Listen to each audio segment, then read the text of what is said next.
Greetings. All right, so within health and vitality, one of the more complex, confusing topics is diet. You know, what we should and we shouldn't be eating. Every day we are bombarded with information. Oh, this is the new superfood, or avoid this, or you should only be eating these things, etc. And in my opinion, there's a tendency to overcomplicate things. And actually, I think a lot of people actually prefer to keep it that way, either to confuse us or more often to sell us something, usually supplements. And in this video, what I'm going to do is offer you two pieces of advice, two guidelines to help you shape your diet, which in my opinion will get you 90% of the long-term health and vitality benefits, and most importantly, will protect you from the chronic conditions which are so common these days, so the heart disease, stroke, diabetes, excess body weight, etc. All right, so I'm going to jump over to the computer and I'll take you through the material. All right, so let's jump right into it. And I'm going to start with this framework. So let me explain what I'm showing here. So the horizontal axis, these are the actions that you can take over time in terms of adjustments you make to your diet, to nutrition, and so forth.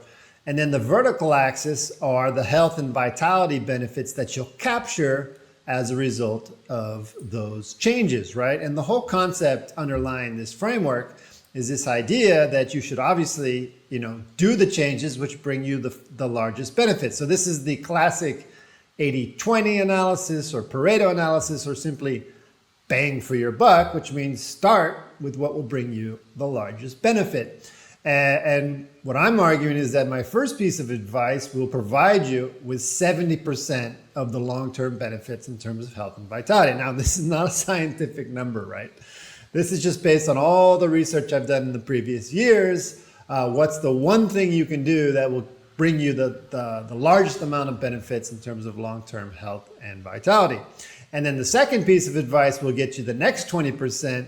And then finally, all the other stuff you can mess around with in terms of diet and nutrition and what you eat and so forth, they'll capture the final 10% of the benefits. And again, the idea is here that within a few weeks and months, you will have made the changes that will capture the overwhelming amount of the long-term benefits. And then, this is the reality, right? You can spend the rest of your life fine-tuning and adjusting to capture the final benefits and make sure that you incorporate all the latest knowledge and information and so forth. All right, so that's the framework. And without further ado, what's the first piece of advice? Now, those who've seen my other videos won't be surprised. For me, step one is to eliminate the deceitful three. And what are the deceitful three, right? Well, those are the added sugars, the refined grains, and the processed seed oils. And again, what I'm arguing is that if you eliminate the deceitful three, so just do this one piece of advice, that'll get you 70% of the way there in terms of optimizing your diet. So these things must be really bad for our health. And well, yes, they are. Nerdy Doug, or ATP, has spent the last few years building a quite long list of all the things that these three ingredients do in terms of negative impact on our health. Now, I'm not going to step through the list today, but if you want to see a bit more detail, check out my video from last week where I show how they bypass our natural hunger and satiety mechanisms and leading to what I call to caloric episodes. I think that video hopefully will already convince you, or at least get you close to believing that you really do need to eliminate these three ingredients from your diet. No, so the focus today, though, is for each of these three ingredients, I want to be super clear on how you actually put this advice into practice on a day-to-day basis. So for each of these, what are we going to do? I'm going to show you what are the main villains in the modern American diet represent each of the deceitful three, and no one better than the original Batman Joker to represent the deceitful three. Next, for each of the ingredients, I'll give you a rule of thumb to use on a day-to-day basis to make sure that you're actually eliminating these three ingredients from your diet. And then finally, some watch outs, which are things that are out there and are quite common and which can mislead you as well. starting with added sugars. Now, the main villains in terms of sugar, it's sugar itself, just table sugar, which is half glucose and half fructose. So if you see these two words, either of these two words on a package, then that food contains sugar, added sugar, right? And then the other big one in the US is that each year we produce bucket loads of corn, and we have to figure out ways to get rid of it. And one of our favorite ways is to transform it into high fructose corn syrup, or just corn syrup. So again, that's just sugar by another name. Now, the rule of thumb here is quite simple, actually. It's basically avoid all sugars and sweeteners. The only role that sugar and sweeteners have in most of the modern diet is to make the food taste good, which is fine, obviously, nothing wrong with that, but almost always to cover up the fact that the food is not very healthy for you, or to make it more attractive than it really should be, and leading you to eat too much. So this is a really simple rule: avoid all sugars and sweeteners, and that includes the artificial sweeteners. The artificial sweeteners, for the most part, they're chemically produced, they're artificial, they just trick sensors on your tongue into thinking that you're going to be getting something good. They provide no health benefit, and some are suspected to be bad for our health. So just avoid all sugars and sweeteners. And then the watch out here is the challenge is that sugar is masked by many different names. Now, the solution is quite easy. So a 3-second search on Google, there's a site called plantu.com, which has compiled a nice list, thank you, of all the names that sugar takes within our food and on the list of ingredients, right? And the keywords here in general are sugar, nectar, syrup, malt, juice, and words that end with OSE. So fructose, galactose, glucose, maltose, sucrose. There's a lot of them, but basically if the word has OSE in it, you've been hosed. All right, that's a really bad joke. We'll leave the jokes to the joker himself. Next is the refined grains. All right, so the main villains here are refined white flour and white rice, which takes us directly to the rule of thumb, which is if it's milled, don't eat it, right? And milling is the process through which you take a whole grain and you basically break it down into superfine particles, also known as flour. So another way of stating this rule of thumb is that if the food has a flour listed in its ingredient, then you can consider that to be a member of the Deceitful 3. Now, the watch out here is that this space is full of what I call fake healthy products, which is the food producers and the marketers, they know that we know that simple carbohydrates and white flours and white rice and so forth are probably not the best things for our long-term health. And so they have jumped on the whole grain, whole wheat bandwagon. And, I just randomly chose these 3 products. I'm sure they're great products. What I'm saying, however, is that they shouldn't be positioned, or you shouldn't consider them to be necessarily healthy foods. Again, if they are made from a flour, then that mechanically processed grain, it's too easy to digest, and that's what screws up our metabolic health. So they are healthier, but not necessarily healthy. For it to be truly whole grain, you need to be able to see the whole grain, which is what this image is showing, or at most it's been very coarsely crushed or chopped, right? Now, in terms of like bread, a good example here would be the German whole rye bread. And, the grains in this case, they've really just been sort of mushed together. And another example would be the granola made exclusively from whole grains. Now, what's the problem here? The problem here is that when you eat these things, you think they're going to taste like crap. And why is that? It's because we're so used to the grains having been milled into flour and then almost always combined with fat and with sugar. And so when you bite into a piece of this bread, which is really just the whole grain, then you're going to think it's quite lacking in terms of flavor. And the granolas, I can tell you, they almost always have sugar, always, right? It's usually, because they're trying to position it as a healthy food. It'll be organic sugar, it'll be brown sugar, it might be honey or molasses or whatever. But trust me, they add sugar because otherwise we don't buy it, right? So that's the whole grains.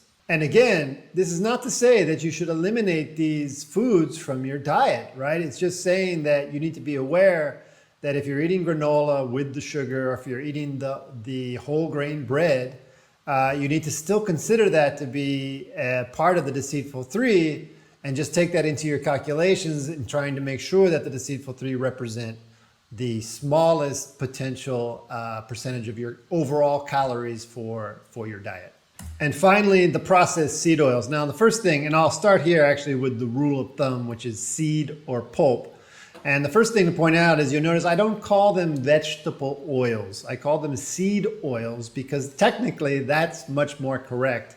All of these oils, they come either from the seed itself or from the pulp directly surrounding the seed in nature. And that takes me down to the rule of thumb. So I'm using the palm fruit here as an example. Now this orange part, that's the pulp, and that actually contains oil.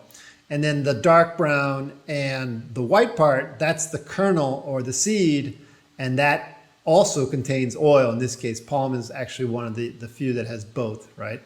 And the point here is that extracting oil from the seed itself, it's really difficult to do. It requires heavy industrial processing. And trust me, after it's gone through that processing, you don't want to eat it as food. And so that takes us to the main villains, and you'll see that they all are seed oils that have been extracted directly from the seed. In the US, the big three are soy, soybean, canola, corn, but it also includes sunflower and cottonseed. So if you want to eat a healthy oil, you should focus on those that have been extracted from the pulp. That includes olive oil, my favorite, avocado oil, palm oil, not palm kernel oil, palm oil, and coconut oil, right? So that's the rule. If it comes from the pulp, fine. If it comes from the seed, avoid it. And the watch out here is what I call the healthy substitute, which is the following. The seed oils have a long history of claiming to be the healthy substitute to animal fats. And this actually started way back at the turn of the last century, with Crisco just being one example. So here, check this out. So this was like from the early 1900s, Crisco, which by the way introduced trans fat into our diets. Pure, all vegetable. Crisco is digestible. Doctors say it's more digestible, whatever that means. And that's actually not a good thing if it's true. And that Crisco is better than butter for cooking. Well, you know what? There was no research, there was no science. They just claimed it. And unfortunately, the claims stuck, and they continue to stick for a long time. Now, this really took off in the 1950s, which was when the war on saturated fat began, right? And so while the products containing saturated fat began to be villainized, such as red meat and butter, what the seed oil producers did was they just jumped in claiming that they were a healthy substitute. But really, their argument was, well, we're not animal fat. And for me, I like to use this analogy. That's a bit like arguing that a grenade is not dangerous because it's not a gun. It's a false argument. And simply that the fact that these weren't animal fats by no means indicates that they're healthy. And by the way, just to be clear, the saturated fat is not bad for you. It's actually good for you. Whereas the seed oils, they actually are bad for you.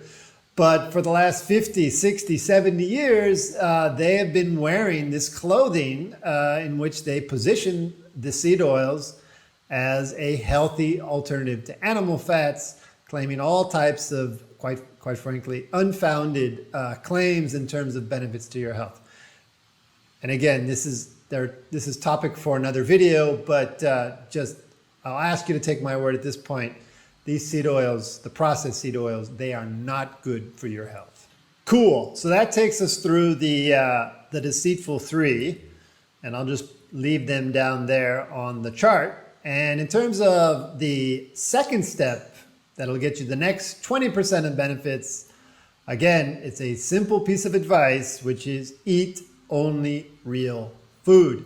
Now, if you eliminate the deceitful 3, actually that's going to get you a long way towards only eating real food, but there is still some processed food that doesn't use these 3 products, which is the sort of one of the underlying rationale of eat only real food. Now, what do I mean by real food? What is real food? Well, it starts with the core. That's meat, fish, and veggies, or simply plants and animals. And this should make up the core of your diet. It should be the bulk of your calories. Let's say from 60 to 80% of your calories should be coming from meat, fish, and veggies. Then you have the seasonal foods, historically seasonal. We can get them year round now, but that's the fruits and berries, the nuts, the whole grains, which we've just been discussing, and the whole legumes. And then what I refer to as recently cultivated. Well, it's recent because it was only 10,000 years ago, which includes eggs, which are great food, and dairy. And dairy, I consider to be fine. I consider it to be real food. The only thing is you need to, because these foods, we only started consuming them in significant volumes, again, in the last 10,000 years. So sometimes our bodies consider them to be foreign invaders, the proteins within these foods. And that leads to allergies. So the only thing you need to be careful of when you're eating these is to make sure that they're not causing subtle allergies that may be causing you some negative health impacts, right? So that's the real food. And just to make sure that, it's clear, there's some rules of thumb here to help you on a day-to-day basis, right? So 3 rules of thumb. What is real food? Well, you consume it as it's seen or it exists in nature.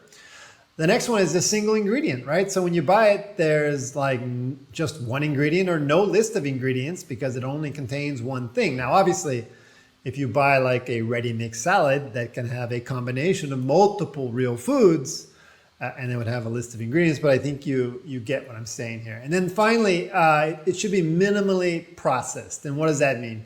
It's cleaned, it's cut, and it's seasoned, and it's cooked, if it's the type of food that you cook, right? That's it. If you can check the box on each of those 3 elements there, then you're eating real food. Okay, so that takes us through step 2, which is eat only real food.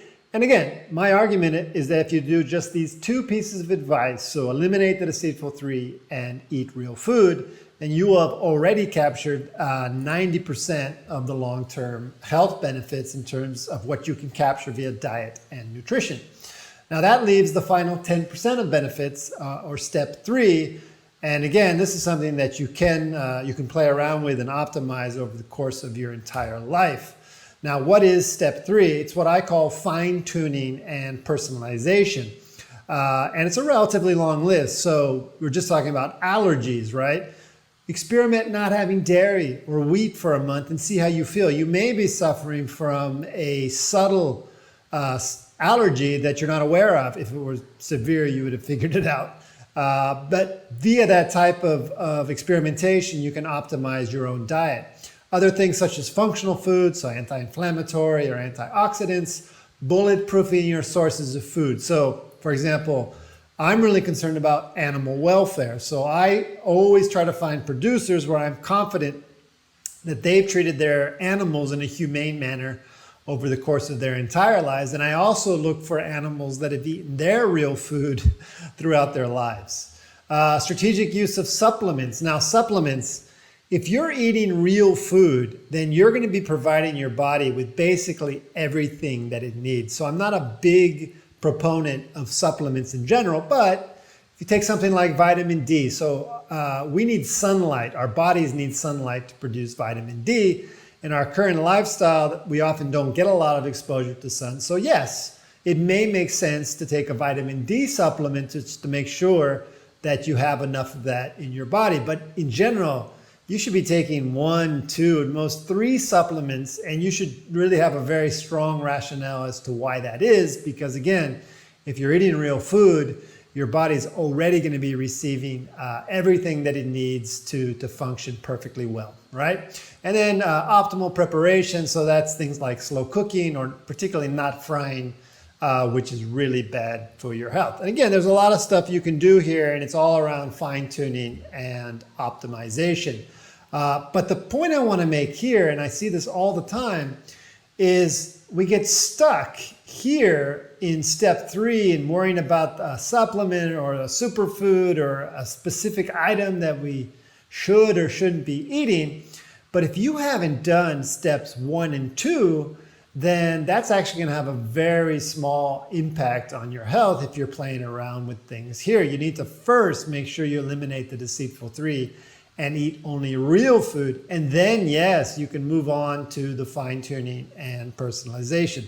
Now, one more point, which I thought of while I was presenting this and which I should have started with, this whole framework assumes that you don't consume alcohol in excess. So at most, it's 1, pushing it 2 doses of alcohol per day.